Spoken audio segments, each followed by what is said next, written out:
Generally कई सारे लोगों के लिखने का स्पीड कम होता है। अब कम क्यों होता है, ध्यान से समझिएगा। मैं एक पेन का चित्र बना रही हूँ, ठीक है। मैं एक पेन का चित्र बना रही हूँ। ये पेन है। देखिए, कोई भी वस्तु का द्रव्यमान केंद्र उस वस्तु के केंद्र पर निर्भर करता है, चाहे वो केंद्र बिंदु कहीं भी हो सकता है, ठीक है। उस वस्तु के केंद्र पर निर्भर करता है।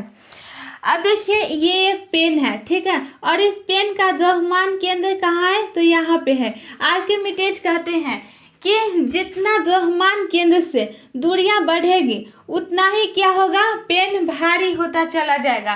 देखिए, मैं कहाँ पेन को पकड़ती हूँ, यहाँ पे, तो इसका द्रव्यमान केंद्र यहाँ पे है, तो यहाँ पे पेन को पकड़ेंगे तो लिखने का स्पीड है वो बढ़ेगा, और इससे जितना ही दूरी बढ़ेगी उतना ही क्या होगा, पेन भारी होता चला जाएगा। तो लिखने का स्पीड कहाँ से बढ़ेगा, आप यहाँ पे पेन को पकड़ते हैं, आप ही नहीं कई सारे लोग पकड़ते हैं, तो स्पीड कहाँ से बढ़ेगी। इसमें भी एक भयानक पॉइंट है।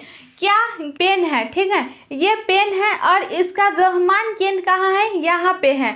तो कई सारे लोग जो होते हैं इसको ढक्कन को निकाल के पीछे लगा देते हैं, तो जो इसका द्रव्यमान केंद्र यहाँ पे था वो अब यहाँ पे चला आया, तो क्या होगा, और आप यहाँ पे पेन को पकड़ रहे हैं तो क्या होगा, ये पेन और ऑटोमेटिक ज़्यादा भारी हो गया। तो कहाँ से स्पीड बढ़ेंगे, स्पीड नहीं बढ़ेंगे। ये तो वही वाली बात हो गई कि आपके ऊपर दो आदमी को और खड़ा कर दिया, बोले कि इस दौड़ो, तो कहाँ से स्पीड बढ़ेगा, हार ही जाओगे।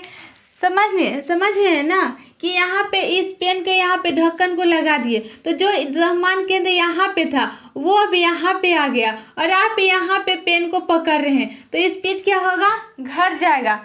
ठीक है, समझ में आ रहा है।